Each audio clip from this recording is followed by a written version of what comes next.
Hello friends, this is SP Singh and welcome to smarter everyday. प्यारे दोस्तों, बात करेंगे BEd second semester Kanpur university की, जिसमें आपकी परीक्षा मई में होने को है। तो आज ये जो हमारी क्लास है, इसमें हम लोग पेडागोजी ऑफ हिंदी सब्जेक्ट को क्लियर करेंगे, जिसमें जो आपका 2025 का प्रीवियस ईयर क्वेश्चन पेपर है, इसी को हम लोग समझने वाले हैं।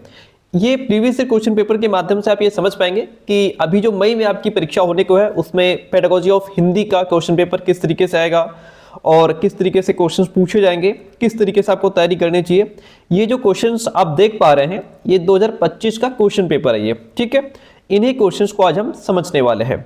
तो आइए शुरू करते हैं। यदि आप चैनल पर नए हो तो प्लीज सब्सक्राइब जरूर कीजिएगा। चलिए ठीक है, शुरू करते हैं। पहला क्वेश्चन आपके सामने क्वेश्चन कहता है प्राथमिक स्तर पर। प्राथमिक स्तर का मतलब होता है कक्षा 1 से 5 तक की बात हो रही है, ठीक है।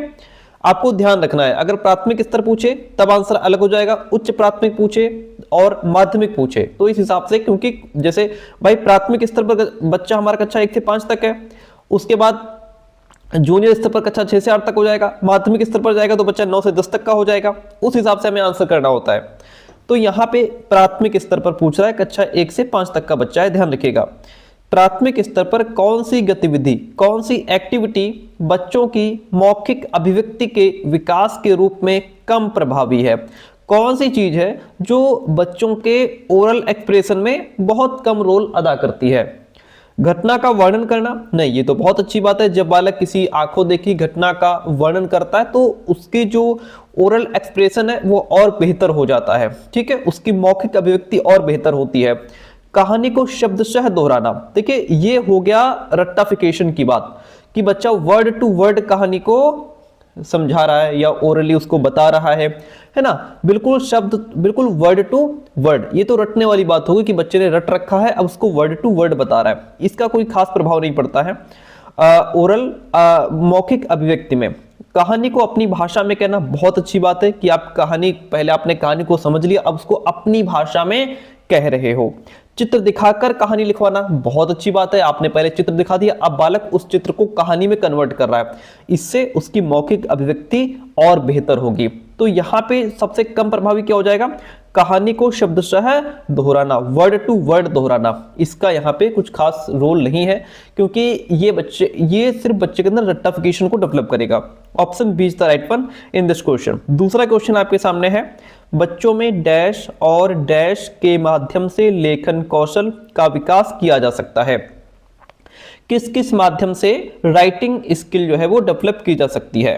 रेखांकन, चित्रांकन के माध्यम से, चित्रांकन या लिपि चिन्हों के माध्यम से, लिपि चिन्हों अक्षर बनावट के माध्यम से, या फिर रेखांकन और लिपि चिन्हों के माध्यम से। आपको बताते चले कि बच्चों के लिए रेखांकन और चित्रांकन के माध्यम से राइटिंग स्किल को डेवलप किया जा सकता है। यहाँ पे रेखांकन का मतलब क्या है? स्क्रिबलिंग, मतलब बालक जो है आड़ी तिरछी रेखाएं खींचता है ना। जब शुरुआत में बालक होता है तो हम लोग उसको कहाँ से शुरू करते हैं? लाइन से, स्लैंटिंग लाइन हो गई, है ना, स्टैंडिंग लाइन हो गई, इस तरीके से उसको हम बच्चों को लाइनें देते हैं। तो ये जो रेखांकन करता है बच्चा, जो लाइनें आड़ी टेढ़ी जो लाइनें खींचता है, वो भी क्या है? लेखन कौशल का हिस्सा है। और बालक चित्रांकन करता है, मतलब चित्र बनाता है। इससे क्या होता है? उसके हाथों की छोटी छोटी जो मसल्स हैं, मांसपेशियां हैं, उनका डेवलपमेंट होता है, फाइन मोटर स्किल्स का डेवलपमेंट होता है, जो आगे चलकर उन्हें सुंदर और जो है कि बहुत बढ़िया क्लियर वर्ड या क्लियर लेटर लिखने में हेल्प करता है, साफ और स्वच्छ लिखने में हेल्प करता है। तो रेखांकन और चित्रांकन जो है ये राइटिंग स्किल में इंपॉर्टेंट रोल अदा करते हैं। क्वेश्चन नंबर 3 कहता है, स्किनर ने भाषा सीखने की प्रक्रिया में डैश पर सर्वाधिक बल दिया है। स्किनर ने किस पर बल दिया है? अंतःक्रिया पर, इंटरेक्शन पर? नहीं, इंटरेक्शन की बात वाइगोत्स्की करेंगे सर। इंटरेक्शन की बात कौन करेंगे? वाइगोत्स्की करेंगे।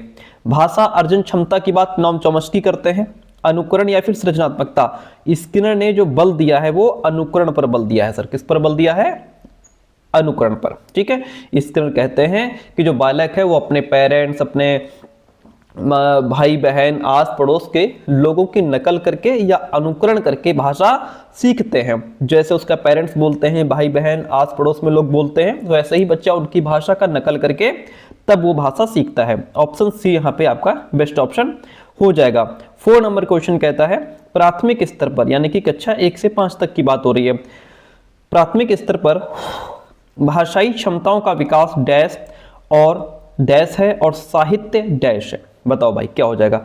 साधन साध्य हो जाएगा, साध्य या उद्देश्य होगा, उद्देश्य या साध्य होगा, साध्य या फिर साधन हो जाएगा। क्या होगा? आपको बताते चलें कि देखिए प्राथमिक स्तर पर भाषाई क्षमताओं का विकास जो है वो क्या है? साध्य है। साध्य, इसका उद्देश्य क्या होता है? साध्य, इसका अर्थ है लक्ष्य। इसका अर्थ क्या होता है? लक्ष्य या उद्देश्य। ठीक है, लक्ष्य या उद्देश्य। ठीक है, प्राथमिक स्तर पर हमारा मुख्य लक्ष्य क्या होता है? बच्चों में जो लैंग्वेज स्किल्स है वो डेवलप करना। जैसे LSRW आपने सुना होगा, लिसनिंग, स्पीकिंग, रीडिंग, राइटिंग, मतलब सुनना, बोलना, पढ़ना, लिखना। हमारा यही उद्देश्य होता है प्राथमिक स्तर पर कि बच्चा जो है सुनना सीखे, है ना, बोलना सीखे, पढ़ना सीखे, लिखना सीखे, इसका डेवलपमेंट करना होता है। इसलिए भाषाई क्षमताओं का विकास यहाँ पे एक साध्य है। साध्य का मतलब यहाँ पे लक्ष्य है। ठीक है, साध्य हो सकता है आपको समझ में ना आए, लेकिन लक्ष्य आपको पूरा समझ में आ रहा है कि हाँ, भाषाई क्षमताओं का विकास हमारा लक्ष्य होता है कि बच्चे के अंदर ये चीजें डेवलप होनी चाहिए। अब साधन, साधन मतलब उपकरण, जरिया क्या है? किसके माध्यम से बच्चों को हम ये LSRW सिखाएंगे? सुनना, बोलना, पढ़ना, लिखना सिखाएंगे। किसके माध्यम से? क्या जरिया होगा, क्या उपकरण होगा? तो वो जरिया हमारा साहित्य होगा सर। क्या जरिया होगा? साहित्य होगा, जिसमें कहानियां होंगी, कविताएं होंगी, उनके माध्यम से हम बच्चों को भाषा सिखा सकते हैं। इसलिए यहाँ पे जो ऑप्शन डी है आपका वह बिल्कुल राइट हो जाएगा। क्वेश्चन नंबर 5 आपके सामने है, प्राथमिक स्तर पर कौन सा भाषा शिक्षण का उद्देश्य नहीं है? क्या उद्देश्य नहीं है हमारा? अपने द्वारा कही बात की तार्किक पुष्टि करना, यह उद्देश्य है। भाषा की सृजनशील एवं कल्पनाशील प्रयोग करना, यह भी उद्देश्य है। रचनाओं के माध्यम से विभिन्न विषयों में जुड़ना, बहुत अच्छी बात है। भाषा संबंधी व्याकरण को पूर्णतः कंठस्थ कर लेना, नहीं, प्राथमिक स्तर पर यह नहीं होता कि हम व्याकरण के नियमों को रटवा दें बिल्कुल के बिल्कुल, है ना, तो ये नहीं होता, पूर्णतः कंठस्थ करना नहीं होता। Option D is the right one over here. इतनी बात क्लियर है? 6 नंबर क्वेश्चन लीजिए, कक्षा में भाषा की डैश के प्रति डैश बनकर उसका उपयोग भाषा शिक्षण में करना चाहिए।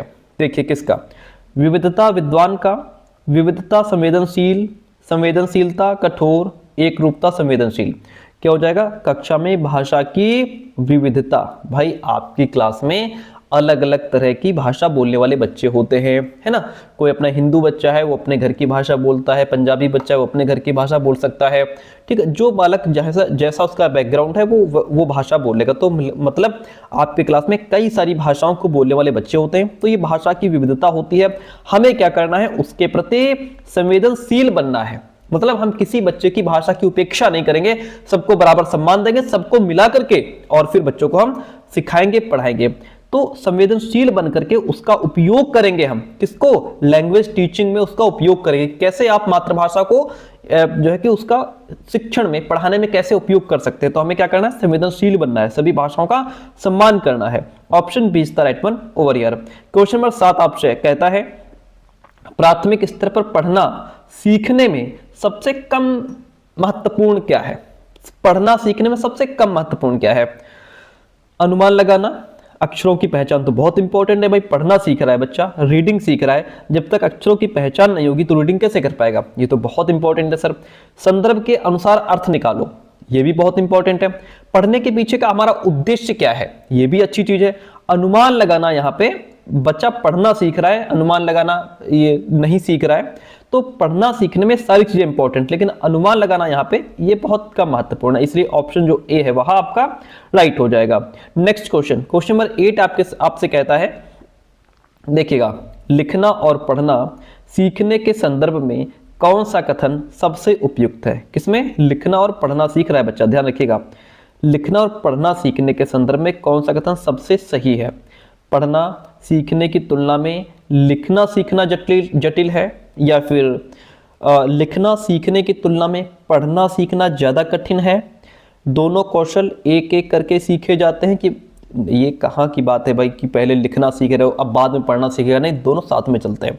लिखना और पढ़ना सीखना समान रूप से अंतर संबंधित होते हैं सर।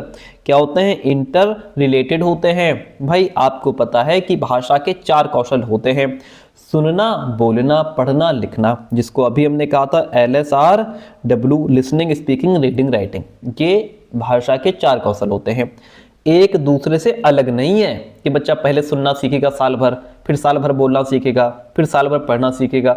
ऐसा नहीं होता, ये एक दूसरे से अलग नहीं है, बल्कि आपस में बहुत गहरे रूप से जुड़े हुए हैं सर। ठीक है, ये क्या है, ये इंटरकनेक्टेड हैं, इंटर रिलेटेड हैं। बच्चे जब पढ़ना सीखते हैं तो वे शब्दों की बनावट क्या है ना, कैसे शब्द बनता है, छोटा आ कैसे बनता है, बड़ा आ कैसे बनता है, उसकी बनावट को समझते हैं, उसके अर्थ को समझते हैं, जो उन्हें फिर लिखने में हेल्प करता है। ठीक वैसे ही जब बच्चे कुछ लिखने की कोशिश करते हैं तो वे अक्षरों की पहचान करते हैं कि हाँ, हम यहाँ पे डी लिख रहे हैं तो ये डी ऐसे बनता है, क्यू ऐसे बनता है ना। तो अक्षरों की पहचान और उनका उच्चारण क्या होगा, प्रोनाउंसिएशन क्या होगा, इसकी भी प्रैक्टिस साथ साथ में करते रहते हैं। तो लिखना और पढ़ना सीखना समान रूप से इंटरकनेक्टेड है। ऑप्शन डी आपका यहाँ पे राइट हो गया। प्राथमिक स्तर पर भाषा सीखने में भाषा संबंधी कौन सा संसाधन सबसे सर्वाधिक महत्वपूर्ण क्या है भाई, इसमें बताइएगा। कंप्यूटर नहीं, कक्षा 1 से 5 तक बच्चे हैं, सीख क्या रहे हैं भाषा, तो वहां पे कंप्यूटर इतना इंपॉर्टेंट नहीं है। बाल साहित्य तो ठीक है, न्यूज़पेपर भी नहीं है, टेलीविजन भी नहीं है, क्या है, बाल साहित्य बहुत यहाँ पे इंपॉर्टेंट है। ठीक है, बाल साहित्य जैसे जो किताबें होती हैं उसमें बच्चों के लिए खूब बढ़िया रंगीन चित्र होते हैं, कहानियां होती हैं, प्यारी प्यारी कविताएं होती हैं जो बच्चों की इमेजिनेशन पावर को बढ़ाती हैं और पढ़ने के प्रति उनके अंदर इंटरेस्ट पैदा करती हैं। ठीक है, ये जो बाल साहित्य होता है इसमें भाषा का प्रयोग जो है वो बड़े सरल तरीके से किया जाता है ताकि बच्चा उसको रटने के बजाय स्वाभाविक रूप से भाषा के अर्थ को समझे। इसलिए ऑप्शन जो बी है वो राइट हो जाएगा। 10 नंबर क्वेश्चन कहता है कोई एक भाषा डैश लिपि या लिपियों में लिखी जा सकती है। हाँ, उसमें थोड़ा फेरबदल हो सकता है, बिल्कुल बात ठीक है कि कोई भी भाषा सभी लिपियों में लिखी जा सकती है, लेकिन हाँ उसमें थोड़ा फेरबदल हो सकता है कि एक लिपि में लिख रहे हैं तो यहाँ पे थोड़ा और तरीके से लिखेंगे, दूसरी लिपि में लिख रहे हैं तो थोड़ा और चेंज हो जाएगा, तीसरी लिपि में लिख रहे हैं हो सकता है थोड़ा और चेंज आ जाए, तो थोड़ा फेरबदल हो सकता है। बाकी हम भाषा को सभी लिपियों में लिख सकते हैं, इसमें कोई डाउट नहीं है। 11 नंबर क्वेश्चन आपसे कहता है उच्च प्राथमिक स्तर पर हिंदी भाषा शिक्षण का सर्वाधिक संबंध किससे है। देखिए किसकी बात हो रही है, उच्च प्राथमिक स्तर की, यानी कि कक्षा 6 से 8 तक की यहाँ पे बात हो रही है। चलिए, तो उच्च प्राथमिक स्तर पर कक्षा 6 से 8 पर भाषा शिक्षण का उद्देश्य प्राथमिक स्तर से थोड़ा अलग और ज्यादा डीप हो जाता है। देखिए, पढ़ी सामग्री के बारे में आलोचनात्मक चिंतन से संबंध होता है, हिंदी की व्यवहारिक व्यवस्था को जानने से संबंध होता है, संरचनात्मक लेखन की अनिवार्यता से संबंध होता है, या फिर हिंदी की ध्वनियों को सिखाने से संबंध होता है। जब बालक यहाँ पे 6 से 8 तक पहुंच जाता है फिर क्या होता है, पढ़ी सामग्री के बारे में आलोचनात्मक चिंतन से उसका संबंध होता है। इस स्तर पर बालक केवल पढ़ना नहीं सीखता, बल्कि वो जो पढ़ रहा है उसके पीछे का तर्क क्या है, राइटर ने जो लिखा उसका पर्सपेक्टिव क्या है, क्या दृष्टिकोण लेकर के उसने चीज लिखी है, और जो साहित्य है जो भी लिखा गया है लेखक के माध्यम से उसका समाज पर क्या प्रभाव पड़ रहा है, ये सब कुछ समझने की क्षमता बच्चे के अंदर डेवलप होती है। इसलिए पढ़ी सामग्री के बारे में आलोचनात्मक चिंतन से यहाँ पे बालक का संबंध होता है। ऑप्शन यहाँ पे फर्स्ट जो है वहां राइट हो गया। क्वेश्चन नेक्स्ट देखिए, 12 नंबर क्वेश्चन कहता है भाषा सीखने और सिखाने में आप किसे सबसे अधिक महत्वपूर्ण मानते हैं। तो देखिए भैया, भाषा सीखने और सिखाने में हम सबसे महत्वपूर्ण किसको मानते हैं, सोशल इंटरेक्शन को मानते हैं, और हम ही नहीं, हमारे वाइगोत्स्की भी यही कहते हैं। ठीक है, सामाजिक अंतःक्रिया वाइगोत्स्की का मानना था कि बच्चा समाज और संस्कृति के साथ बातचीत करके ही भाषा सीखता है। जब बच्चा दूसरों से बात करता है, उनके विचारों को सुनता है, अपनी बात कहता है, तो वो भाषा के अर्थ और उसके प्रयोग को स्वाभाविक रूप से ग्रहण कर लेता है। इसलिए ऑप्शन फर्स्ट यहाँ पे राइट हो जाएगा। हिंदी में कक्षा शिक्षण का मुख्य उद्देश्य क्या है। हिंदी में कक्षा शिक्षण का मुख्य उद्देश्य होता है शिक्षार्थियों का संपूर्ण विकास हो।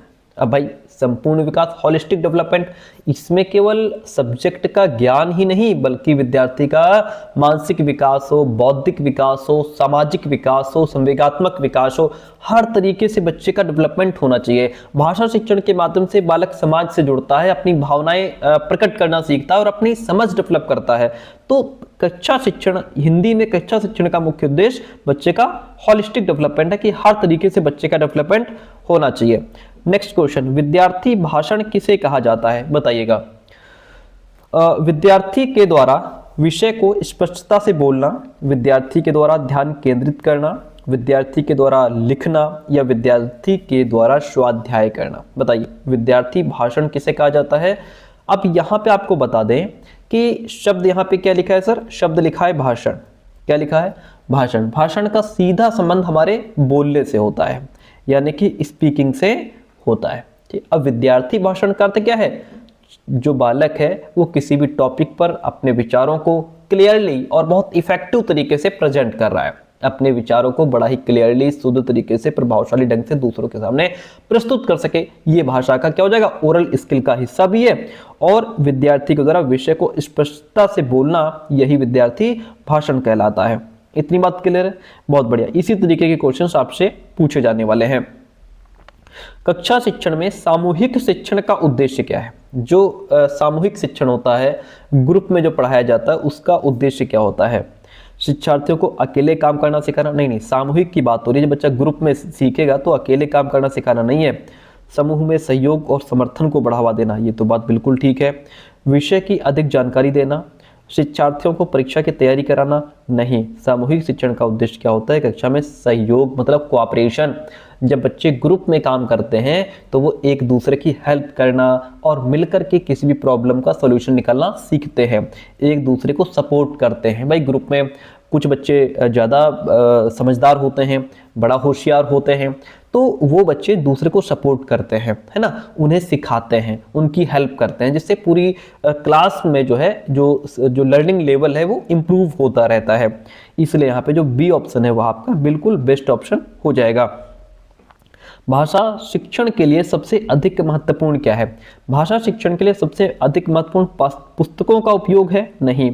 संवाद है, बात तो ठीक है। क्वेश्चन आंसर है, नहीं। लेखन, नहीं। भाषा शिक्षण के लिए सबसे ज्यादा इंपॉर्टेंट है संवाद। संवाद मतलब जिसमें हम कम्युनिकेशन कर पाए, बातचीत कर पाए एक दूसरे से, है ना। भाषा का जो डेवलपमेंट है वो किससे होता है, भाषा का डेवलपमेंट बोलने से, सुनने से और आपस में बातचीत करने से ही होता है। इसलिए यहाँ पे आपका जो ऑप्शन संवाद है वह बिल्कुल सटीक आंसर है। भाषा शिक्षण में सामान्य उद्देश्य क्या होते हैं। भाषा का अच्छा परिचय, ग्रामर की समझ, लेखन कौशल का विकास या फिर भाषा संरचना का अध्ययन। भाषा का देखिए, भाषा शिक्षण में सामान्य उद्देश्य होता है कि भाषा का आपको अच्छा परिचय हो जाए, ठीक है, जनरल जिसको एक्वेंटेंस कहते हैं। इसका मतलब है कि बालक भाषा का स्वरूप क्या है, उसको अलग अलग तरीके से कैसे प्रयोग किया जा सकता है, लिटरेचर क्या है, उसकी बारीकियां क्या है, उनको अच्छी तरह से समझ पाता है, उससे अच्छी तरह से परिचित हो पाता है, ठीक है।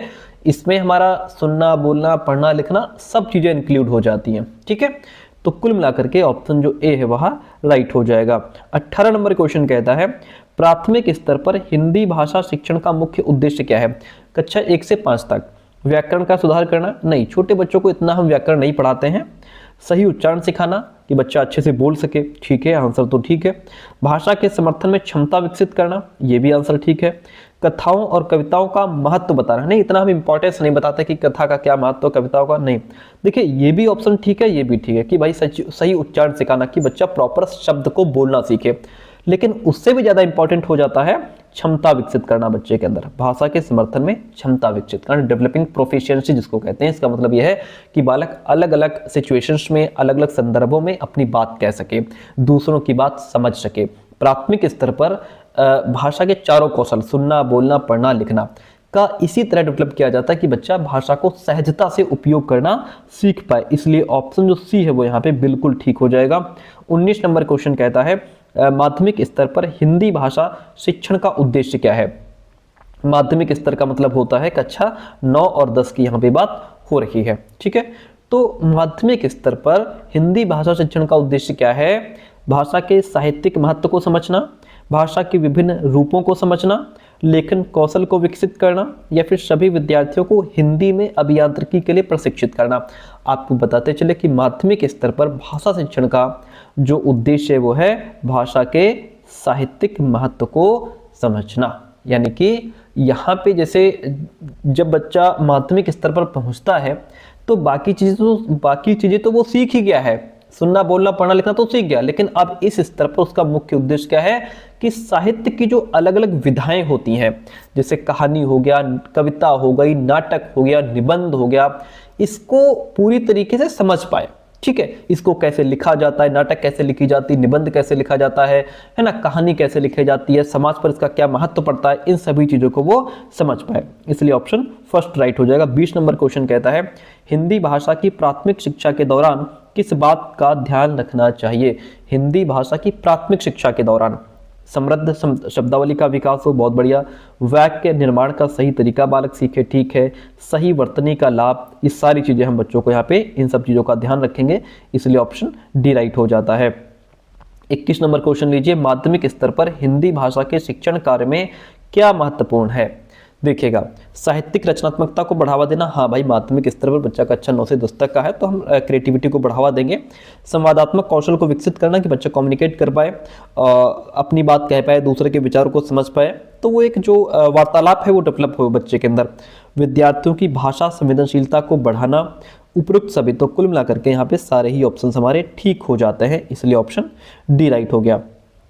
22 नंबर क्वेश्चन कहता है जो दीपक अपनी लौ को प्रज्वलित नहीं कर सकता वह दूसरे दीपक को प्रकाशित कैसे कर सकता है। यह कथन किसका है। यह कथन रविंद्रनाथ टैगोर जी का है। किसका स्टेटमेंट है, रविंद्रनाथ टैगोर जी का स्टेटमेंट है। अगला क्वेश्चन लीजिए, कहता है निम्न में से कौन सा गुण हिंदी शिक्षक के परिप्रेक्ष्य में सही नहीं है। बताइए, विषय का पूर्ण ज्ञान, ये तो जरूरी है भाई, हिंदी शिक्षक है, विषय का पूर्ण ज्ञान बहुत जरूरी है। पैसेंस उसके अंदर होना चाहिए, है ना, अपने व्यवसाय में दक्ष होना चाहिए, पूरा डीप नॉलेज हो, अपने सब्जेक्ट पर मास्टरी हासिल होना चाहिए। कोमल स्वर की जरूरत यहाँ पे नहीं है। क्या, कोमल स्वर की जरूरत नहीं है। हाँ, ये बात ठीक है कि भाषा शिक्षण में टीचर की आवाज स्पष्ट हो, बुलंद आवाज हो, है ना, इफेक्टिव प्रभावशाली आवाज होनी चाहिए। लेकिन देखिए, और दूसरी बात यह है कि भाषा में आपकी मधुरता होनी चाहिए, मिठास तो होनी चाहिए, मिठास होनी चाहिए, लेकिन कोमल स्वर का मतलब होता है बहुत धीमी आवाज में बोलना, बहुत कोमल आवाज, प्यारी आवाज में बोलना। अगर भैया तुम यहाँ धीमी आवाज में बोलोगे, कोमल आवाज में बोलोगे, तो पीछे बैठे बच्चों तक आवाज कैसे पहुंचेगी, नहीं पहुंचेगी ना। आवाज में मधुरता रखो, लेकिन थोड़ा स्पष्ट तरीके से बुलंद आवाज में बोलो। कोमल स्वर की जरूरत यहाँ पे टीचर को नहीं है। ओके, 24 नंबर क्वेश्चन लीजिए, किस प्रकार की संवेदनशीलता और सहयोग एक अच्छे हिंदी शिक्षक की पहचान होती है। देखिए, विरोधाभास, सहानुभूति, चुप्पी या फिर आत्मसमर्थन। तो देखिए, यहाँ पे अगर मैं बात करूं संवेदनशील, किस प्रकार की संवेदनशीलता होनी चाहिए, उस टीचर के अंदर सहानुभूति होनी चाहिए, है ना। क्या होनी चाहिए, सहानुभूति। सहानुभूति जो है ये एक टीचर को इस योग्य बनाती है कि वो बच्चों की जो भी कठिनाइयां हैं, समस्याएं हैं, बच्चों के अंदर जो भी हेजिटेशन है, उनका जो भी लर्निंग लेवल है, उसको टीचर समझ सके कि बालक किन किन कठिनाइयों को सामना करना पड़ रहा है, किस स्तर तक मैं इसको पढ़ाऊं कि बच्चे को प्रॉपर समझ में आ जाए, है ना। यहाँ पे टीचर अपने आप को बच्चों की जगह रख करके देखता है कि अगर मैं वहां पे होता तो मैं क्या फील कर रहा होता, है ना। तो जब शिक्षक सहानुभूति रखता है तभी वो विद्यार्थी के साथ उसका सही तरीके से सहयोग भी कर पाता है। ऑप्शन बी आपका बिल्कुल सटीक हो गया। अगला क्वेश्चन, उत्कृष्ट हिंदी शिक्षक की प्रमुख विशेषता क्या होती है, बताइए। उत्कृष्ट का मतलब यहां पे है एक्सीलेंट। टीचर कैसा है, excellent Hindi teacher. Excellent Hindi teacher वो नहीं है जो सिर्फ इंफॉर्मेशन बच्चों को पहुंचा दे, बल्कि वो जो बालक का जो भी रियल लाइफ है और बच्चे की जो भी सोच है उसको बहुत पॉजिटिवली इफेक्ट, यानी कि उस पर अपना सकारात्मक प्रभाव डाल सके।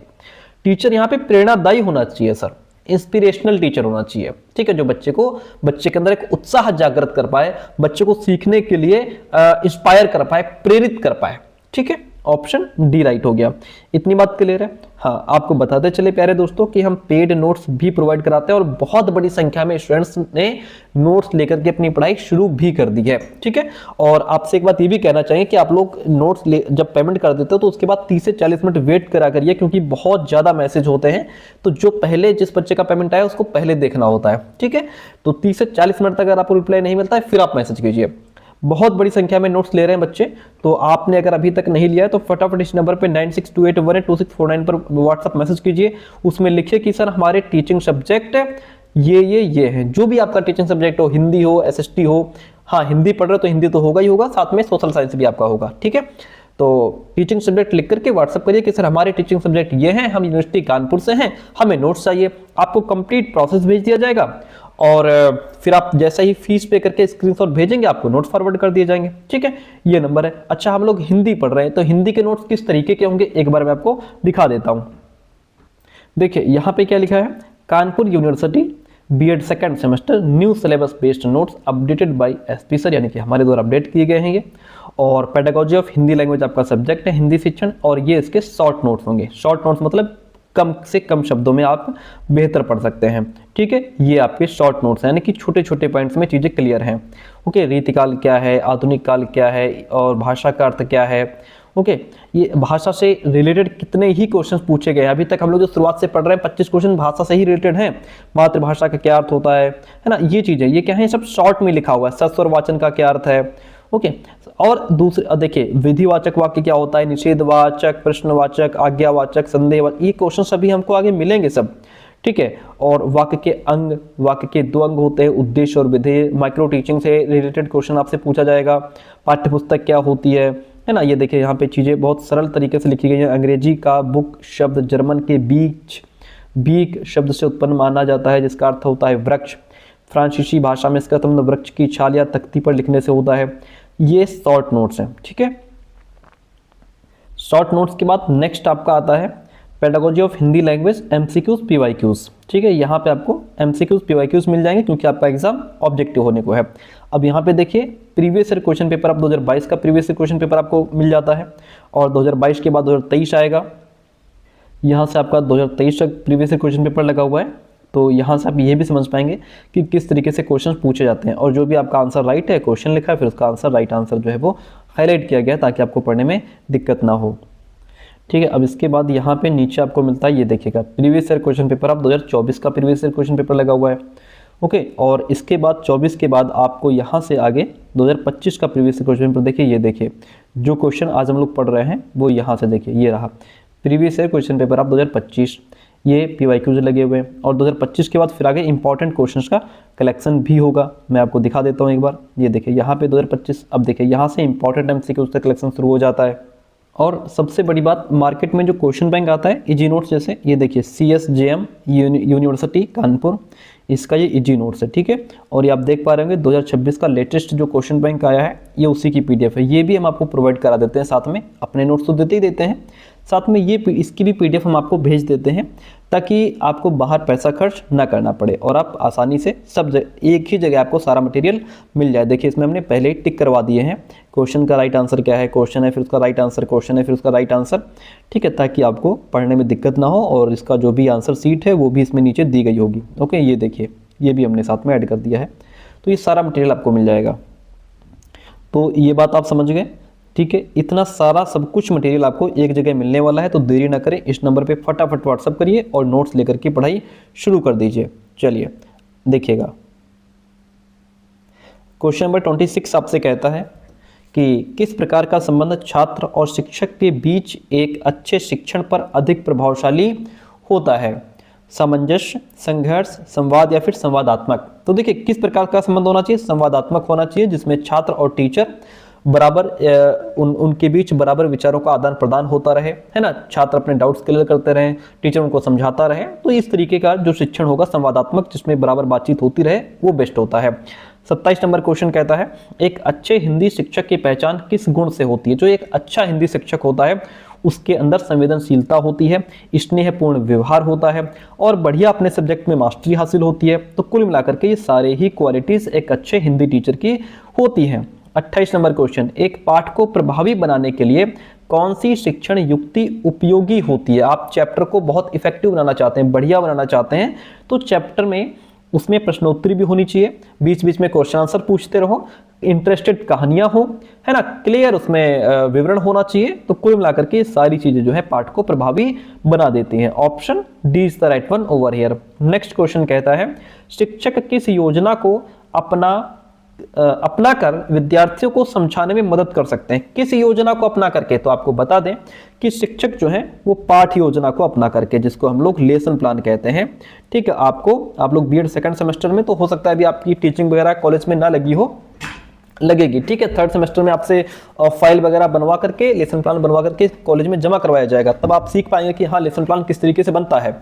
लेसन प्लान में क्या होता है कि पहले ही तय कर लिया जाता है कि क्या पढ़ाना है। ठीक है, पाठ्य योजना में टीचर ये पहले से तय करता है कि उसे क्या पढ़ाना है, कौन कौन से एग्जाम्पल्स का प्रयोग करना है, किन टीचिंग मेथड्स का यूज करना है, ताकि बालक उसको आसानी से समझ पाए। ठीक है, दूसरी बात, जो लेसन प्लान होता है इसमें एक सीक्वेंस में चलते हैं। किस में चलते हैं सर?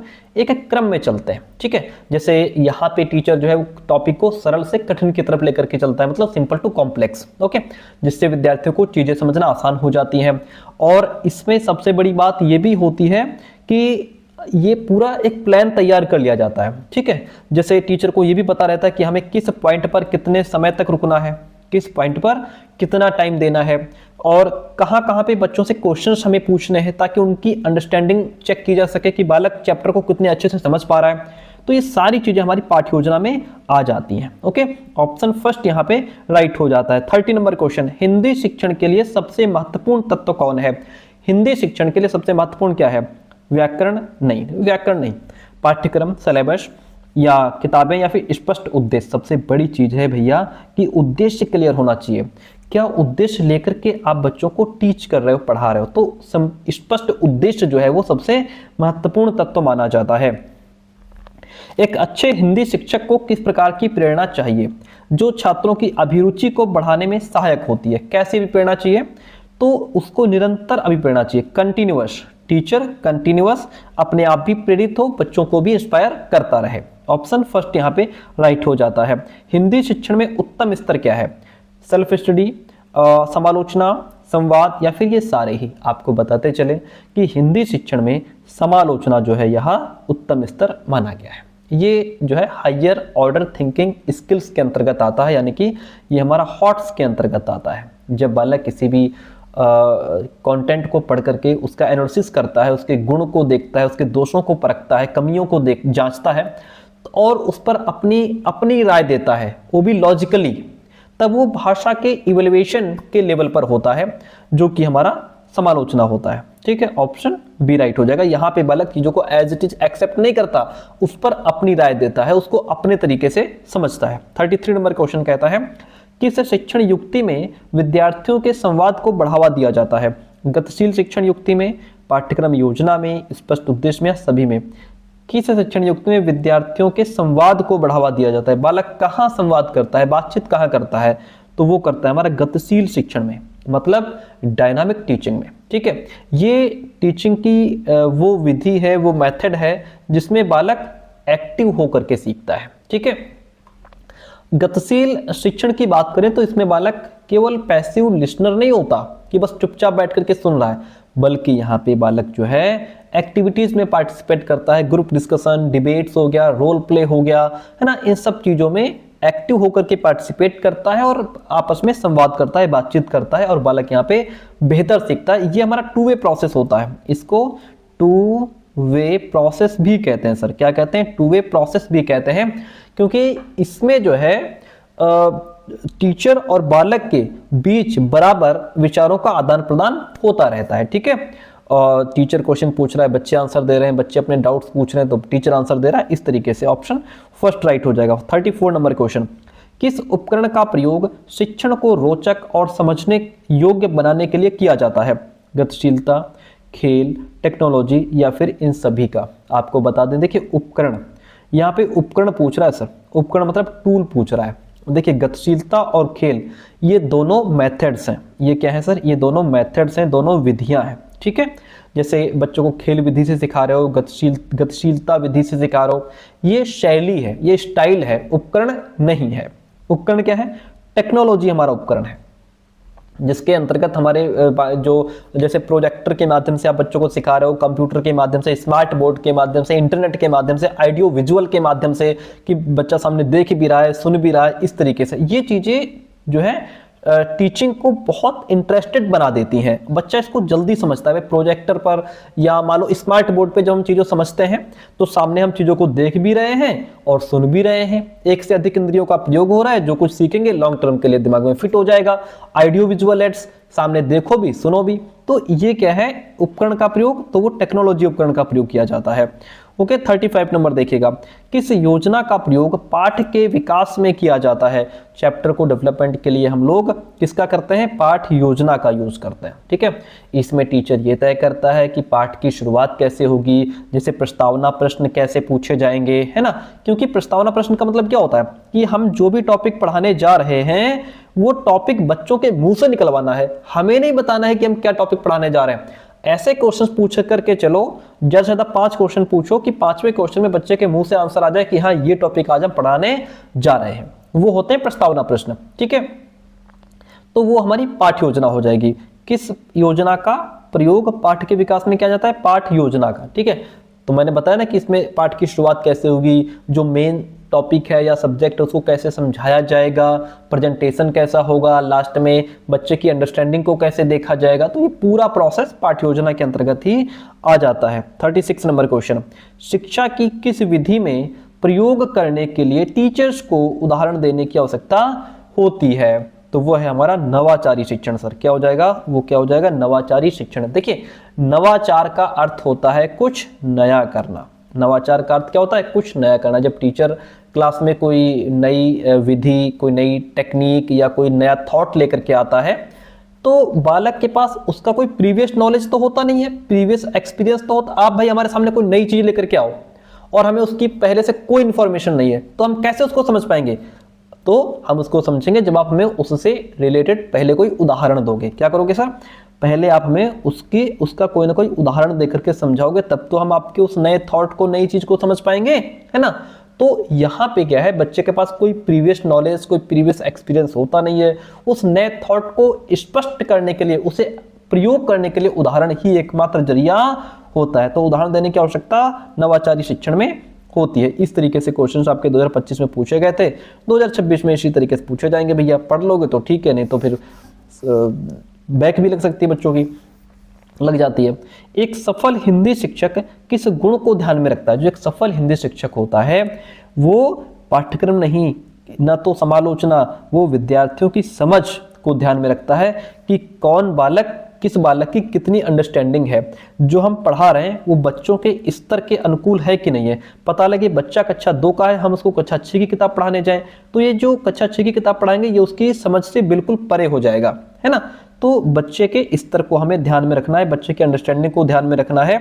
शिक्षक किस उपकरण का प्रयोग करते हैं ताकि वे विद्यार्थियों को समझा सकें। तो यहाँ पे किस चीज का यूज करते हैं भैया, तो यहाँ पे जो टीचर है वो टेक्नोलॉजी का यूज करता है। मतलब smart board, computer, projector, internet, है ना। और जो टेक्निकल जो टूल्स हमारे होते हैं इनका उपयोग करते हैं ताकि विद्यार्थियों को समझा सके, क्योंकि इसके माध्यम से जो कॉम्प्लिकेटेड टॉपिक होता है वो भी बड़ा इंटरेस्टेड तरीके से आसान हो जाता है, बच्चे समझ लेते हैं। और बुक्स तो है ही, है ना, ये तो बेस है ही, इसके आधार पर चीज़ों को समझाया जाता है, वो भी गहराई से बच्चा समझ लेता है। छाया चित्र मतलब फोटोग्राफ्स वगैरह लेकर के और आप उसके बारे में चीज़ों को समझा सकते हो। तो ये सारी ही चीज़ों का टीचर यहाँ पे बच्चों को समझाने के लिए यूज करते हैं। 39 नंबर देखिए, गद्य शिक्षण का मुख्य उद्देश्य क्या है। गद्य शिक्षण का मुख्य उद्देश्य होता है बच्चों को जो है उसके अंदर भाषा कौशल विकसित करना। क्या होता है, भाषा कौशल विकसित करना, कि बच्चा जो है पढ़ने के लिए चीज़ों को पढ़ना सीखे, समझना सीखे, बोलना सीखे, लिखना सीखे, ये सारी स्किल्स डेवलप हो सके बालक के अंदर। 40 नंबर क्वेश्चन, प्राथमिक स्तर पर गद्य शिक्षण की कौन सी विधि प्रयुक्त करते हैं। तो प्राथमिक स्तर पर हम गद्य शिक्षण की अर्थबोध शिक्षण विधि का प्रयोग करते हैं। सर किसका, अर्थबोध शिक्षण विधि का। बात यहाँ पे प्राथमिक स्तर की हो रही है, कक्षा 1 से 5 तक की बात हो रही है। तो कक्षा 1 से 5 तक के बच्चे भी जो है कि लैंग्वेज को और उसके जो नए वर्ड्स होते हैं ना उनको पहचान रहे होते हैं। ठीक है, उनके लिए किसी भी चैप्टर को समझने का सबसे सरल तरीका यही है कि टीचर जो है उस पाठ को पढ़े और साथ साथ उसका मीनिंग भी बताता चले, उसका सीधा अर्थ भी बताता चले, है ना।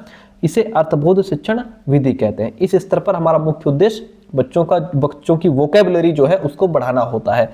और ये जो अर्थबोध विधि है ना, इसमें जो भी वर्ड्स हैं उनके अर्थ पर सीधा ध्यान दिया जाता है, जो बच्चों के लिए बहुत जरूरी है, इसलिए ऑप्शन फर्स्ट राइट हो जाएगा।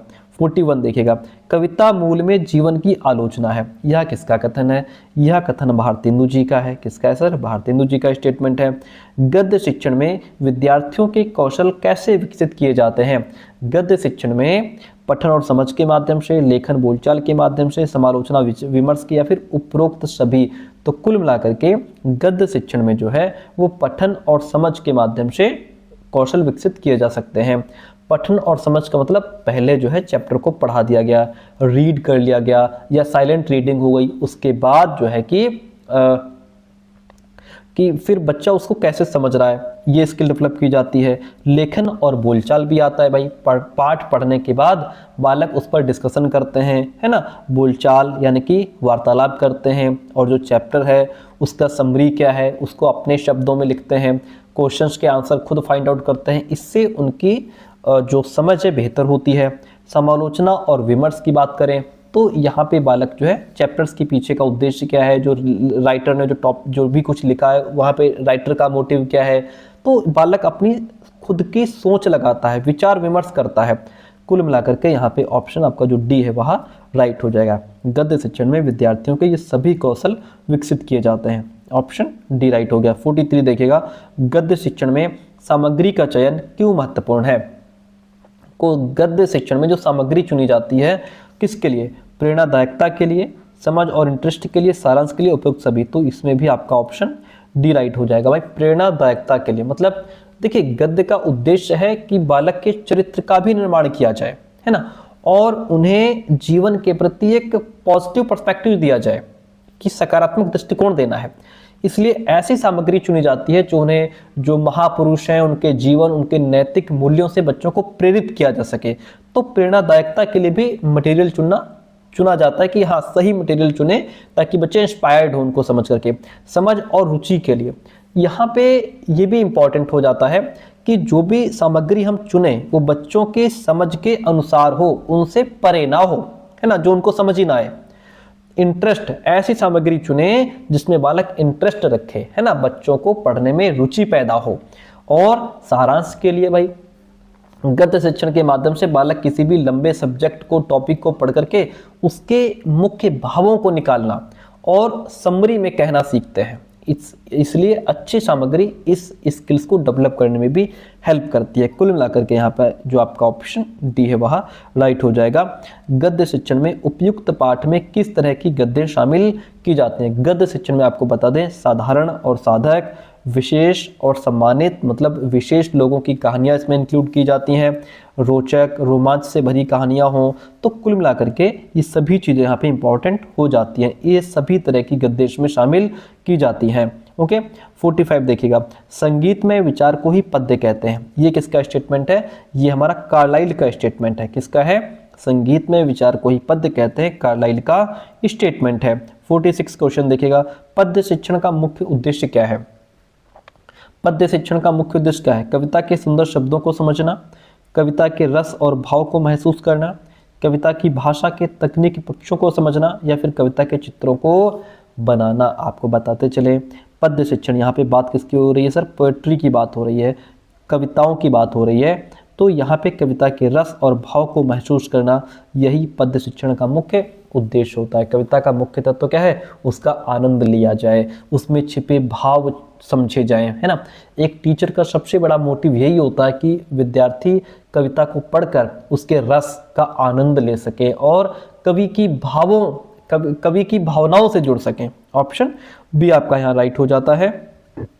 पद्य शिक्षण में शिक्षक किस तकनीक का प्रयोग करते हैं ताकि विद्यार्थियों का ध्यान रखा जा सके? तो पद्य शिक्षण में जो टीचर होता है वो कविता के उच्चारण का विशेष ध्यान रखता है, ताकि बालक पूरा जो है कनेक्ट रहे, जो है कंसंट्रेट रहे, ध्यान से चीज़ों को सुन पाए। पद्य शिक्षण में किस विषय का ध्यान रखा जाता है? विषयवाचक का, भावार्थ का, शब्दार्थ का, या फिर इन सभी का? आपको बताते चलें कि पद्य शिक्षण में इन सभी चीज़ों का विशेष ध्यान रखा जाता है। विषयवाचक मतलब कॉन्टेक्स्ट क्या है, मतलब कॉन्टेक्स्ट क्या है, सब्जेक्ट मैटर क्या है, कविता किस विषय पर आधारित है। हमारी कविता नेचर पर आधारित है, देशभक्ति की बात कर रही है, श्रृंगार से जुड़ी है, कविता क्या कह रही है, उसका संदर्भ क्या है, इसकी समझ होना भी टीचिंग के लिए जरूरी है ताकि विद्यार्थी कविता का जो भी बैकग्राउंड है उससे जुड़ सकें। दूसरी बात, भावार्थ, उसका मीनिंग क्या है ना। तो यहाँ पे कविता के पीछे छिपे भाव क्या है, कवि क्या कहना चाहता है, कवि क्या संदेश देना चाहता है, कवि क्या महसूस कराना चाहता है, वो चीजें समझनी है। शब्दार्थ को भी, यानी कि जो शब्द है उनके पीछे का अर्थ क्या है, ये भी बालक इसको भी समझ पाए। तो पद्य शिक्षण में इन सभी चीजों का ध्यान रखा जाता है, इसलिए ऑप्शन डी राइट हो जाएगा। 49 देखिएगा, व्याकरण की शिक्षा का उद्देश्य बालक की भाषा को वैज्ञानिक रूप से देखने में प्रवीण बनाना होना चाहिए। ये किसने कहा है, ये कहा है एन पोकाक ने। किसने कहा है, एन पोकाक ने। Option C is the right one over here. NCERT के अनुसार प्रभावी पाठ्य योजना का एक महत्वपूर्ण तत्व क्या है। एनसीईआरटी के अनुसार एक जो प्रभावी पाठ्य योजना होती है उसका महत्वपूर्ण तत्व क्या होता है, लचीलापन, उसमें फ्लेक्सिबिलिटी होनी चाहिए। ऐसा लेसन प्लान तैयार करो कि बच्चों के हिसाब से उसमें फिर बदलाव भी किया जा सके, ठीक है, फ्लेक्सिबिलिटी होनी चाहिए। अगला question, RCEM regional college of education Mysore model में शिक्षण विधियों का चयन किस पर आधारित होता है। तो यहाँ पे शिक्षण विधियों का जो चयन है वह शिक्षण उद्देश्य और सामग्री पर आधारित होता है कि जो भी आप टीचिंग कर रहे हैं उसके पीछे का उद्देश्य क्या है और मटेरियल क्या है, सामग्री क्या है, इस पर आधारित होता है। जैसी सामग्री उसी के हिसाब से टीचिंग मेथड्स को अपनाया जाता है। 52 नंबर क्वेश्चन, RCEM मॉडल में टीचिंग मटेरियल का चयन कैसे किया जाता है। टीचिंग मटेरियल का चयन, पाठ के उद्देश्य क्या है, हम क्या उद्देश्य से बच्चों को प्राप्त कराना चाहते हैं उसके हिसाब से सामग्री चुनी जाती है। दूसरी बात, बच्चों की किस प्रकार की आवश्यकताएं हैं, हमें बालकों की कौन सी नीड्स फुलफिल करनी है उसके हिसाब से उसके आधार पर ही सामग्री का चयन किया जाता है, इसलिए ऑप्शन फर्स्ट राइट हो गया। RCEM मॉडल के अनुसार उद्देश्य निर्धारण का उद्देश्य क्या है। जो आप उद्देश्य निर्धारित करते हो कि हमें बच्चों को ये सिखाना है ये सिखाना है, वो जो उद्देश्य निर्धारित कर रहे हो ना उनके पीछे का उद्देश्य क्या है ये बताओ। उनके पीछे का उद्देश्य होता है छात्रों की सीखने की दिशा निर्धारित करना सर, मतलब डायरेक्शन ऑफ लर्निंग। उद्देश्य ये स्पष्ट करते हैं कि टीचिंग जब हम कर लेंगे, जब हम बच्चों को पढ़ा लेंगे सिखा लेंगे, उसके लास्ट में छात्र के व्यवहार में क्या परिवर्तन आएगा। आई बात समझ में कि हमने टीचिंग कर दी, हमने पढ़ा लिया, हमने हमारा पीरियड खत्म हो गया, अब हमें यह देखना है कि छात्र के व्यवहार में क्या परिवर्तन आएगा, बच्चे ने क्या सीखा। ये एक रोड मैप की तरह काम करता है जो टीचर और बालक दोनों को बताता है कि उन्हें किस डायरेक्शन में आगे बढ़ना है, इसलिए ऑप्शन सी यहाँ पे राइट हो जाएगा। 54 नंबर क्वेश्चन लीजिए, एनसीईआरटी के अनुसार प्रभावी पाठ्य योजना निर्माण में अध्यापक को किस बात का ध्यान रखना चाहिए। प्रभावी पाठ्य योजना निर्माण में अध्यापक को किस बात का ध्यान रखना चाहिए, सभी छात्रों की सीखने की शैलियों का ध्यान रखना चाहिए कि कौन बालक किस तरीके से सीखता है। आपको पता है कि एक क्लास में अलग अलग रुचि, क्षमता, योग्यता, आवश्यकता वाले बच्चे होते हैं। कुछ बच्चे देखकर सीखते हैं, कुछ सुनकर सीखते हैं, कुछ एक्टिविटी के माध्यम से, कुछ प्रोजेक्ट के माध्यम से, तो हर बालक अलग अलग तरीके से सीखता है। तो हमें यहाँ पे ध्यान रखना है कि बालक की जो है कौन बालक किस तरीके से सीख रहा है, उसकी शैली का ध्यान रखना है, उसके हिसाब से ही हम उसको सिखाएंगे, क्योंकि सभी बच्चों का लर्निंग स्टाइल अलग अलग होता है। कोई जो है वो थ्योरी को ही पकड़ लेता है, किसी किसी को एग्जाम्पल देना पड़ता है, किसी किसी को चीजें सामने बना करके डायग्राम बना करके समझाओ तब भी समझ में नहीं आता। इसलिए हमें बच्चे की लर्निंग स्टाइल को ध्यान में रख करके ही बच्चों को सिखाना और समझाना है। RCEM मॉडल में पाठ्य योजना का पहला चरण क्या है। RCEM मॉडल के 3 मुख्य चरण होते हैं सर। कितने? 3, जिसमें पहला चरण हमारा होता है, उद्देश्य का निर्धारण। पाठ्य योजना का पहला चरण क्या होता है? पहला चरण होता है उद्देश्य का निर्धारण। इसमें टीचर यह तय करता है कि जो हम शिक्षण कराने जा रहे हैं, पढ़ाने जा रहे हैं, शिक्षण के उद्देश्य क्या है, मतलब छात्रों को क्या सीखना है, क्या सिखाना है हमको, ये हमारा पहला उद्देश्य होता है। ठीक है, पहला चरण होता है। दूसरा आता है प्रोसेस का। दूसरा जो होता है वो होता है प्रोसेस, यानी कि प्रक्रिया का। फिर चलती है उसमें प्रक्रिया। इसमें टीचिंग की स्ट्रेटजीज क्या रहेंगी, कौन से टीचिंग मेथड्स का यूज किया जाएगा, क्या क्या लर्निंग मटेरियल यूज किया जाएगा, टीचिंग मटेरियल का क्या यूज किया जाएगा, ये सब कुछ इसमें इंक्लूड होता है प्रोसेस में। टीचर ये तय करता है कि उद्देश्यों को प्राप्त करने के लिए कैसे पढ़ाना है, वो सारा प्रोसेस में चलता है। फिर निकल करके आता है हमारे सामने 3 नंबर पे, मैंने बताया था कि इसके 3 चरण होते हैं। 3 नंबर पे निकल करके आता है आउटपुट। आउटपुट कि आखिर बच्चों ने क्या सीखा। इसमें इवैल्यूएशन आता है। क्या आता है? इवैल्यूएशन। ये 3 नंबर पे आता है। ये देखा जाता है कि छात्र के व्यवहार में क्या परिवर्तन आया और क्या उद्देश्यों की प्राप्ति हो पाई, जिन उद्देश्यों को लेकर के हम पढ़ा रहे थे। इसलिए तो यहाँ पे पाठ्य योजना के 3 चरण होते हैं। पहला होता है उद्देश्य का निर्धारण।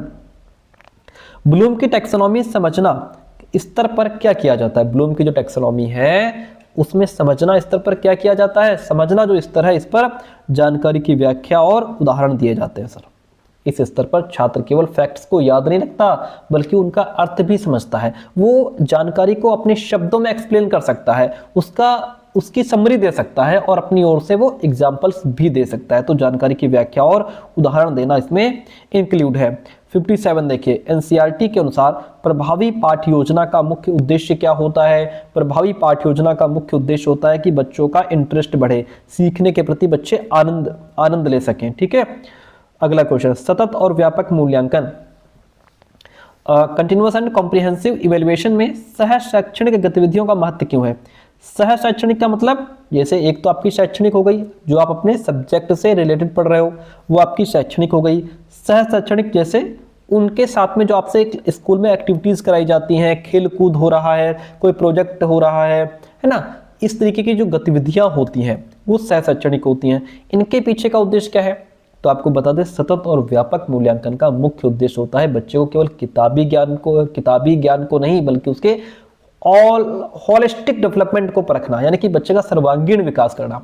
अब यहाँ पे जो सह शैक्षणिक गतिविधियां हैं, इसमें बच्चा खेलकूद करेगा, कला करेगा, या इसमें संगीत को भी इंक्लूड किया जाता है। बच्चा डांस कर सकता है, बच्चे के जो भी लाइफ स्किल्स हैं, जो भी सोशल वैल्यूज हैं, उन सबको इसमें इंक्लूड किया जाता है। ये सब सह शैक्षणिक होती हैं। ये इनसे क्या होता है कि छात्रों के समग्र व्यक्तित्व विकास में ये सहायक होती हैं। ये एक्टिविटीज बच्चे का मानसिक, शारीरिक, भावनात्मक, सामाजिक विकास में हेल्प करती है, जिससे उनका होलिस्टिक पर्सनैलिटी निखर करके सामने आती है। ऑप्शन सी राइट हो गया। ग्रेडिंग और अंकन प्रणाली में क्या अंतर। सिंपल सी बात है, ग्रेडिंग प्रणाली में हम ग्रेड देते हैं, अंकन प्रणाली में अंक देते हैं। सिंपल सी बात है, ग्रेडिंग प्रणाली में भाई ग्रेड दे दिया, ABCD क्या ग्रेड आई है। अंकन प्रणाली में नंबर दे दिए, जैसे आपके 100 में से 75 नंबर आ गए, है ना, तो ये अंकन प्रणाली हो गई। सिंपल सी बात है, ऑप्शन बी यहाँ पे राइट हो गया। बहुत सारे क्वेश्चन है। CBCS में क्रेडिट का तात्पर्य क्या है। CBCS का नाम है चॉइस बेस्ड क्रेडिट सिस्टम। ठीक है, अब इसमें पूछ रहा है कि क्रेडिट का तात्पर्य क्या है। क्रेडिट का मतलब है किसी कोर्स की पढ़ाई के लिए आवश्यक समय। आई बात समझ में। क्रेडिट असल में उस समय को दिखाता है जो एक विद्यार्थी उस कोर्स को सीखने में खर्च करता है, उसे कहते हैं इंस्ट्रक्शन आवर्स। ठीक है, ऑप्शन ए यहाँ पे हो गया है राइट। CBCS का मुख्य उद्देश्य क्या है सर। CBCS का मुख्य उद्देश्य होता है छात्रों को पाठ्यक्रम चुनने की स्वतंत्रता देना। यहाँ पे बालक अपने इंटरेस्ट के हिसाब से सब्जेक्ट चुन सकता है। जैसे विज्ञान का छात्र संगीत चुन सकता है कि हम संगीत भी पढ़ेंगे, या साहित्य का कोई भी सब्जेक्ट पढ़ सकता है। अब यहाँ पे कोई बाउंडेशन नहीं है कि तुम साइंस के हो तो तुम physics chemistry biology, physics chemistry maths ही पढ़ोगे। अब तुम फिजिक्स केमिस्ट्री के साथ में संगीत भी पढ़ सकते हो। Option first is the right one over here. Hindi शिक्षण में ICT information and communication technology का क्या महत्व है। ये आपका सभी का कॉमन सब्जेक्ट है ना। इसका क्या महत्व है, तो इसका जो महत्व है वो शिक्षण को प्रभावी बनाना, सुलभ बनाना, रोचक बनाना होता है, क्योंकि इसमें ऑडियो, वीडियो, एनिमेशन के माध्यम से जो कठिन चीज़ें होती हैं उनको भी आसान बना दिया जाता है। इसमें इंटरनेट, डिजिटल लाइब्रेरी, ये सारी चीज़ें इसमें इंक्लूड हो जाती हैं। स्मार्ट बोर्ड, मल्टीमीडिया, इन सब के माध्यम से बच्चों को सिखाया पढ़ाया जाता है। CCE में मूल्यांकन के कौन कौन से घटक शामिल होते हैं। तो CCE में मूल्यांकन की अगर बात करें तो इसमें हमारा शैक्षणिक और सह शैक्षणिक, ये सभी घटक इसमें शामिल होते हैं। शैक्षणिक का मतलब जो आप अपने सिलेबस से रिलेटेड, जैसे आप हिंदी, गणित, विज्ञान पढ़ रहे हो, ठीक है। और सह शैक्षणिक का मतलब जो आप, जैसे मैंने अभी बताया कि इसमें आप जो भी लाइफ स्किल्स सीख रहे हो, है ना, इंटरेस्ट किस चीज़ में है, आप इसमें कला भी सीख रहे हो, संगीत भी सीख रहे हो, खेल कूद भी सीख रहे हो, मोरलिटी सीख रहे हो, सोशल वैल्यूज सीख रहे हो, वो सारी चीज़ें इसमें इंक्लूड हो जाती हैं। ठीक है, ऑप्शन यहाँ पे बी राइट हो जाता है। उपचारात्मक शिक्षण के लिए कौन सी तकनीकें उपयोगी हैं। रेमेडियल टीचिंग इसको कहते हैं।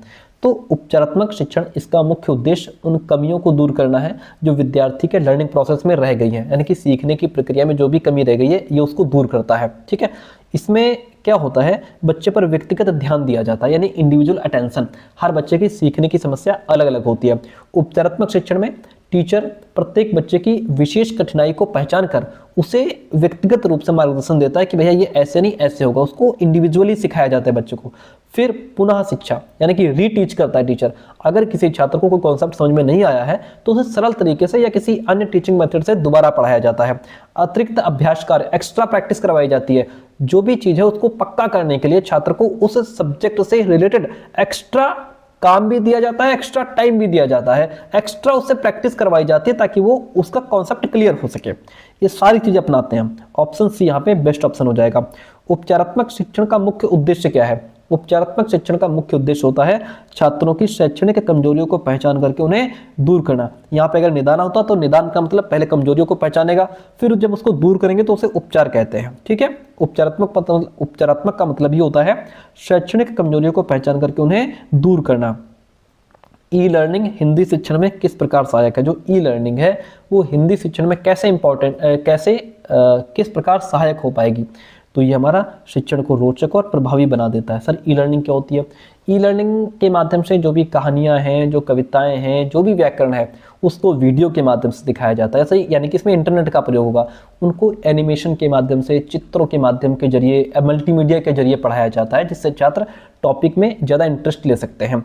इसमें दृश्य श्रव्य सामग्री का यूज होता है कि बच्चे सामने चीज़ों को देख भी रहे हैं और सुन भी रहे हैं। जो भी कठिन से कठिन कॉन्सेप्ट भी इसमें आसान हो जाता है। ऑप्शन बी राइट हो गया। ब्लेंडेड लर्निंग का तात्पर्य क्या है? बहुत बढ़िया क्वेश्चन है। ब्लेंडेड लर्निंग का मतलब होता है जिसको हम लोग मिश्रित अधिगम भी कहते हैं, हाइब्रिड लर्निंग भी इसको कहा जाता है। ठीक है, इसमें कक्षा और ऑनलाइन शिक्षण का संयोजन होता है। मतलब सर ब्लेंडेड लर्निंग का मतलब होता है कि आप ऑफलाइन कक्षा में तो पढ़ ही रहे हो, सामने टीचर बैठा है, सामने बच्चे बैठे हैं, उनके बीच वार्तालाप हो रही है। ये क्या है? ये आप ऑफलाइन पढ़ रहे हो। ठीक है, ऑनलाइन मतलब अब जब जरूरत पड़ी तो आप ऑनलाइन तुरंत ओपन करके इंटरनेट ऑन करके आप ऑनलाइन हेल्प भी ले रहे हो। तो इसमें ऑफलाइन ऑनलाइन दोनों का संयोजन हो जाता है, दोनों का मिश्रण हो जाता है। ठीक है, चलिए अगला क्वेश्चन। हिंदी शिक्षण में जैसे हम आपको ऑफलाइन पढ़ा रहे हो क्लास में, ठीक है, रूम में बैठ के, और कोई चीज़ हमें समझानी है तो हम तुरंत इंटरनेट ऑन करके आपको सामने ऑनलाइन वीडियो दिखाने लग जाए उसका, वो हमारा दोनों का मिक्सअप हो जाएगा। हिंदी शिक्षण में मूल्यांकन के प्रमुख प्रकार कौन कौन से होते हैं? तो हिंदी शिक्षण में हम बच्चे का जो मूल्यांकन करते हैं किस तरीके से करते हैं? उसमें प्रारंभिक मूल्यांकन होता है, मतलब ये टीचिंग प्रोसेस स्टार्ट करने से पहले किया जाता है। इसका उद्देश्य ये जानना होता है कि विद्यार्थी को उस टॉपिक के बारे में या उस सब्जेक्ट के बारे में पहले से कितना नॉलेज है, बच्चे को प्रीवियस नॉलेज कितना है उस सब्जेक्ट से रिलेटेड जो हम शुरू करने जा रहे हैं। इससे टीचर को अपना चैप्टर शुरू करने का सही स्तर पता चलता है कि मैं चैप्टर कहाँ से शुरू करूँ, बच्चे को कितना पता है इसके बारे में। फिर निरंतर मूल्यांकन, जब हम चैप्टर को पढ़ा रहे होते हैं तो बीच बीच में बच्चों से क्वेश्चंस पूछते रहते हैं, है ना, ताकि ये समझने के लिए कि ये चैप्टर कितना समझ में आ रहा है बच्चों को, है ना। ये शिक्षण प्रक्रिया के दौरान चलता रहता है। फिर आता है अंतिम मूल्यांकन, लास्ट फाइनल इवैल्यूएशन। इसे योगात्मक मूल्यांकन भी कहा जाता है। ये जब पूरी यूनिट खत्म हो जाती है या आपका पूरा सेमेस्टर खत्म हो गया, उसके बाद जो लास्ट में एग्जाम करवाया जाता है ना, ये वो अंतिम मूल्यांकन होता है। तो इस तरीके से हिंदी शिक्षण में मूल्यांकन के प्रकार होते हैं। अगला क्वेश्चन, निरंतर और व्यापक मूल्यांकन का मुख्य उद्देश्य क्या है? निरंतर और व्यापक मूल्यांकन का मुख्य उद्देश्य है छात्रों के समग्र विकास को सुनिश्चित करना। मतलब यहाँ पे बालक के हर पहलू, उसका शारीरिक, मानसिक, भावनात्मक, सामाजिक, नैतिक, हर तरीके से डेवलपमेंट होना चाहिए। ऑप्शन बी राइट हो गया। अगला क्वेश्चन, ग्रेडिंग प्रणाली में कितनी ग्रेड श्रेणियां होती हैं? ग्रेडिंग प्रणाली में कितनी होती हैं? 5 ग्रेड श्रेणियां होती हैं। कितनी सर? 5 ग्रेडिंग श्रेणियां होती हैं। हर्बर्ट की 5 चरण विधि का पहला चरण क्या है? हर्बर्ट ने टीचिंग को इफेक्टिव बनाने के लिए 5 चरणों की एक प्रक्रिया दी थी, जिसे हर्बर्ट की पंचपदी प्रणाली भी कहा जाता है। अब इसमें कह रहा है कि पहला चरण क्या है सर? तो पहला चरण जो है वो हमारा तैयारी है। क्या है? 5 चरण है, जिसमें हमारा पहला चरण तैयारी है, जिसको हम प्रिपरेशन कहते हैं, इंट्रोडक्शन कहते हैं। इसमें टीचर छात्रों की प्रीवियस नॉलेज को चेक करता है और नए चैप्टर्स के लिए बच्चों के अंदर जिज्ञासा पैदा करता है, ताकि वो जो भी नया ज्ञान है उसको प्राप्त करने के लिए मेंटली प्रिपेयर हो पाए बालक, है ना। तो ये हमारा पहला चरण होता है।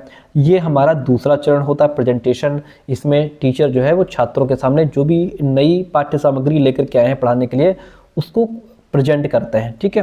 फिर तीसरे नंबर पे कंपैरिजन आता है, चौथे नंबर पे हमारा सामान्यीकरण आ जाता है। इस चरण में छात्र और शिक्षक मिलकर कोई एक कंक्लूजन या कोई नियम या कोई सिद्धांत निकालते हैं, ठीक है। फिर उसके बाद 5 नंबर पे प्रयोग करना आता है, 5 नंबर पे प्रयोग आता है। ओके, ध्यान रखें कि जो भी हमने सीखा उसको नए तरीके से कैसे प्रयोग करेंगे। जो भी ज्ञान हमने प्राप्त किया, जो कुछ सीखा, उसको स्थायी बनाने के लिए विद्यार्थी उसका नई सिचुएशन में, नई परिस्थिति में उसका अभ्यास या प्रयोग करना सीखता है। तो ये 5 पद होते हैं। हालांकि यहाँ पे ऑप्शन डी राइट हो जाएगा। अगला क्वेश्चन, हर्बर्ट की शिक्षण मॉडल का अंतिम चरण क्या है? मैंने जस्ट अभी बताया है। क्या बताया मैंने? अंतिम मैंने जो बताया लास्ट वाला वो प्रयोग बताया था। अंतिम चरण क्या है? प्रयोग, जिसको हम अनुप्रयोग भी कहते हैं, एप्लीकेशन जिसको कहते हैं कि जो भी आपने सीखा आप उसको नए तरीके से कैसे प्रयोग करोगे, ठीक है। चलिए इतनी, ये तो हमारा चौथा हो जाएगा। और जो तुलना बताया था हमने, ये हमारा तीसरा है, ठीक है। चलिए इतनी बात क्लियर है। अगला क्वेश्चन लीजिए। क्वेश्चन देखिए, ब्लूम टैक्सोनॉमी में अनुप्रयोग स्तर पर ध्यान केंद्रित किया जाता है। तो अनुप्रयोग स्तर पर जो है ये देखा जाता है कि जो भी जानकारी हमने प्राप्त की, जो भी कुछ सीखा, उसको नए संदर्भ में कैसे प्रयोग करेंगे। मान लीजिए यहाँ पे जो है इस स्तर पर बालक जो है वो जो भी नियम सीखता है, जो भी विधियाँ उसने सीखी, जो सिद्धांत सीखे, जो भी कॉन्सेप्ट है, उसको नई और वास्तविक स्थितियों में कैसे लागू करना है, उसको कैसे अप्लाई करना है। मान लीजिए बच्चे ने मैथ्स के कुछ फॉर्मूला याद किए या मैथ्स के कुछ उसने सूत्र समझे हैं। अब उसको एक नया सवाल दिया जाए या अब उस सूत्र को, उस फॉर्मूला का वो नए सवाल के साथ प्रयोग करके देखे। यही है अनुप्रयोग, है ना। कि जो भी उसने सीखा, जो मान लीजिए कोई सूत्र था उसको उसने सीख लिया, अब उसको नए सवाल में ला करके प्रयोग करेगा, यही अनुप्रयोग है। ऑप्शन यहाँ पे बी राइट हो जाएगा। भाषा ध्वनियों द्वारा मानव के विचारों की अभिव्यक्ति है, यह कथन किसने दिया था? यह कथन स्वीट महोदय ने दिया है। किसने दिया है? यह कथन स्वीट महोदय ने दिया है। भाषा की दृष्टि से संक्रांति काल किसको कहा गया है? संक्रांति काल आदिकाल को कहा गया है सर। किसको कहा गया है? आदिकाल को कहा गया है। भाषा संसार का नादमय चित्र है, ध्वनि में स्वरूप है, यह विश्व के हृदय तंत्र की झंकार है, जिनके सस्वर में अभिव्यक्ति होती है। यह कथन किसका है? यह कथन सुमित्रानंदन पंत का है। किसका है? सुमित्रानंदन पंत का है, ठीक है। ऑप्शन जो यहाँ पे आपका डी है वह राइट हो जाएगा। अगला क्वेश्चन, निम्नलिखित में से कौन भाषा की विशेषता नहीं है? कौन सी भाषा की विशेषता नहीं है? तो आपको बता दें, भाषा सूक्ष्मता से स्थूलता की ओर जाती है, ये भाषा की विशेषता नहीं है। भाषा हमारी स्थूलता से सूक्ष्मता की ओर जाती है। अगर ये शब्द हमारा यहाँ पे लिखा होता, ये वाला यहाँ लिखा होता, तभी ऑप्शन ठीक हो जाता। आप कहोगे सर समझ में नहीं आया, थोड़ा समझा दीजिए। देखिए शुरुआत में क्या होता है कि भाषा का जो रूप है बहुत साधारण सा होता है ना। शुरुआत में बच्चे उल्टे सीधे शब्द बोलते हैं, कुछ भी बोलते हैं, है ना। कोई शुद्धता नहीं होती, कोई सटीकता नहीं होती, क्या शब्द चुनना है क्या नहीं होता है, बस बोलते जाते हैं, ये स्थूलता होती है। फिर धीरे धीरे बच्चा समझता है कि मुझे सेंटेंस कैसे बोलना है, कैसे शब्दों का चयन करना है, कैसे पूरा वाक्य बनाना है, कहाँ पर क्या ग्रामर यूज होगी। यानी कि फिर बच्चा सूक्ष्म चीज़ों को समझने लगता है। पहले ऐसे मोटा मोटा चीज़ों को समझता है, फिर बाद में सूक्ष्म चीज़ों को समझता है ना। पहले बच्चा टूटे फूटे शब्द बोलता है, केवल संकेत देकर के भी बोल देगा, है ना। धीरे धीरे वो सूक्ष्म भाव को समझता है। पहले बच्चा को पानी मांग रहा होगा तो सिर्फ पानी कहेगा, पानी पानी पानी, है ना। फिर कहेगा पानी दो पानी दो पानी दो, फिर कहेगा मुझे पानी दो, फिर बाद में सीखता है कृपया मुझे पानी दो, प्लीज मुझे पानी ला दो, कृपया मुझे 1 गिलास पानी ला दो। ऐसे पूरा सेंटेंस बोलना सीखता है, वो सूक्ष्मता आ जाती है उसके अंदर, है ना। ये होता है ऑप्शन बी राइट यहाँ पे हो जाएगा। भाषा की कहानी वास्तव में सभ्यता की कहानी है, यह किसका कथन है? तो यह जो कथन है आपका वो मार्टो ए पाई का है। किसका है? मार्टो ए पाई का है। मातृभाषा द्वारा शिक्षा के अभाव ने भारत को निश्चय ही विश्व के सब देशों में अत्यंत अज्ञानी बना दिया है, यह कथन किसका है? यह कथन रविंद्रनाथ टैगोर जी का है। किसका स्टेटमेंट है सर? रविंद्रनाथ टैगोर जी का ये स्टेटमेंट है। 80 नंबर देखिएगा, माता पिता या परिवार के सदस्यों के अनुकरण द्वारा सीखी गई सहज बोली का परिष्कृत रूप क्या कहलाता है? तो माता पिता या परिवार के सदस्यों के माध्यम से अनुकरण यानी कि नकल करके जो सीखी गई सहज बोली है वो हमारी मातृभाषा होती है सर। क्या होती है? वो हमारी मातृभाषा होती है, जो बच्चा अपने घर परिवार पेरेंट्स यानी माता पिता भाई बहन से सीखता है। मातृभाषा की प्रमुख शिक्षण विधि क्या है? तो मातृभाषा हम कोई नियम से नहीं सीखते, सिंपल सी बात है, मातृभाषा हम नकल करके सीखते हैं। हम अपने घरों में सबको बोलते देखते हैं, वही हम सीख लेते हैं। तो ये अनुकरण करके नकल करके सीखते हैं। शिक्षा प्रदान करने का सर्वोत्तम साधन क्या है? शिक्षा प्रदान करने का, जैसे एनईपी 2020 भी कहती है, महात्मा गांधी जी भी यही कहते हैं कि बच्चों को मातृभाषा में सिखाओ, जो उसकी मातृभाषा है उसी में बच्चे को शिक्षा दीजिए। मातृभाषा मनुष्य के हृदय की धड़कन की भाषा है, ये किसने कहा? ये कहा कलराज ने। किसने कहा सर? कलराज ने। मातृभाषा का स्थान अत्यंत महत्वपूर्ण है, क्योंकि क्यों महत्वपूर्ण है भाई? तो ये इसका ज्ञान स्वाभाविक रूप में हो जाता है, क्योंकि मातृभाषा के लिए हमें कोई एफर्ट नहीं मारने पड़ते, अपने आप सीखते चले जाते हैं। मातृभाषा शिक्षा प्रदान करने का सर्वोत्तम साधन है। यह छात्रों में आदर्श नागरिकता के गुणों का विकास करती है, इसलिए यहाँ पे ऑप्शन जो डी है वह बिल्कुल सटीक हो जाएगा। भारतीय संविधान की 8वीं अनुसूची किससे संबंधित है? तो ये भाषाओं से संबंधित है सर। किससे? भाषाओं से संबंधित है। मातृभाषा की शिक्षा महत्वपूर्ण है, क्योंकि मातृभाषा शिक्षण पर हमारे विद्यार्थियों का बौद्धिक विकास निर्भर करता है। यह कथन किसका है? यह कथन रायबर्न का है। किसका है? रायबर्न का स्टेटमेंट है।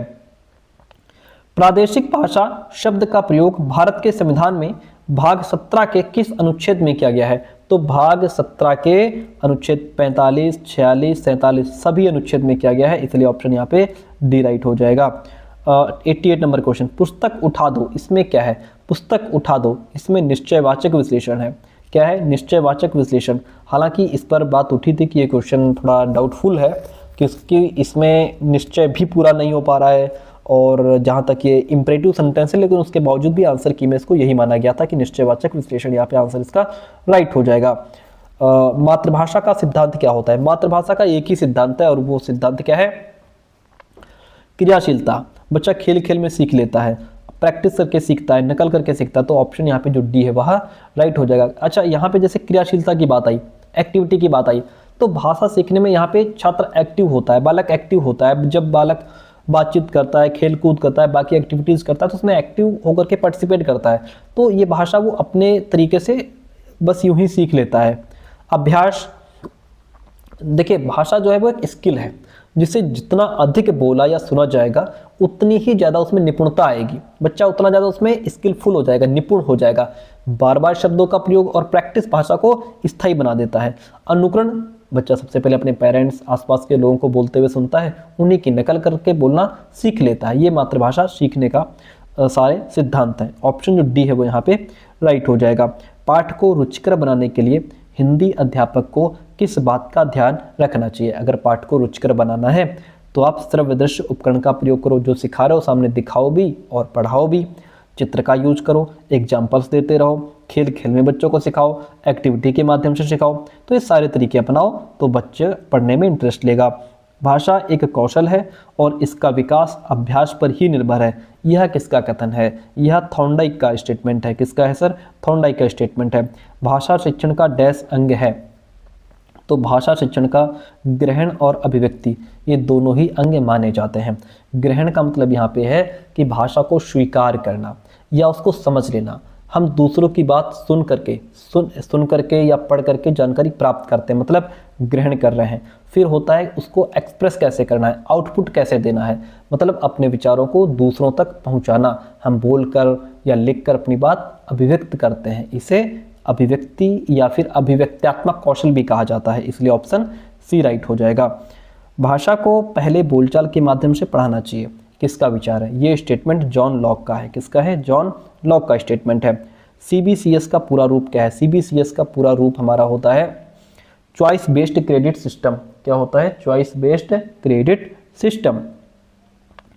प्राचीनकालीन शिक्षा व्यवस्था में सर्वाधिक महत्व किसे दिया जाता था? प्राचीनकालीन शिक्षा व्यवस्था में जो सर्वाधिक महत्व है वो टीचर को दिया जाता था। किसको? टीचर को। जो टीचर ने पढ़ा दिया, जैसा पढ़ा दिया बच्चे बेचारे वैसा पढ़ लेते थे।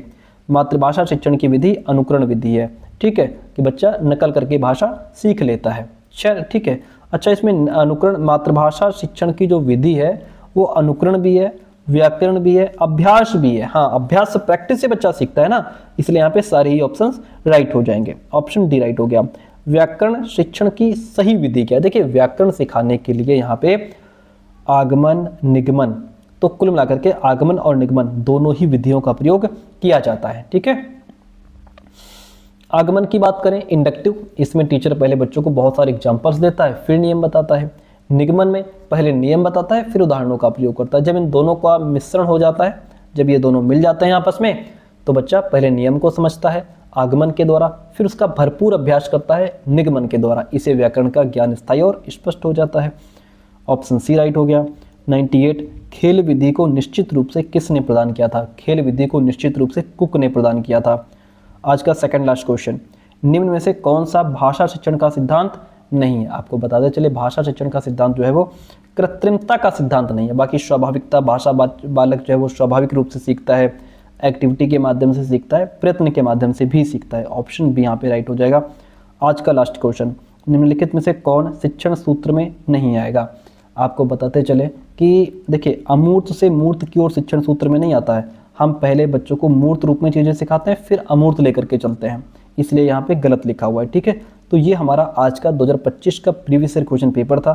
कैसी रही क्लास कमेंट करके जरूर बताइएगा। अच्छा, यहाँ पे कुछ गलत हो गया है, उसको हटा दीजिए। बाकी पेड नोट्स के लिए ये जो नंबर दिया गया है 9628182649, यहाँ पे हमें अभी मैसेज कीजिएगा। ठीक है, थैंक यू सो मच।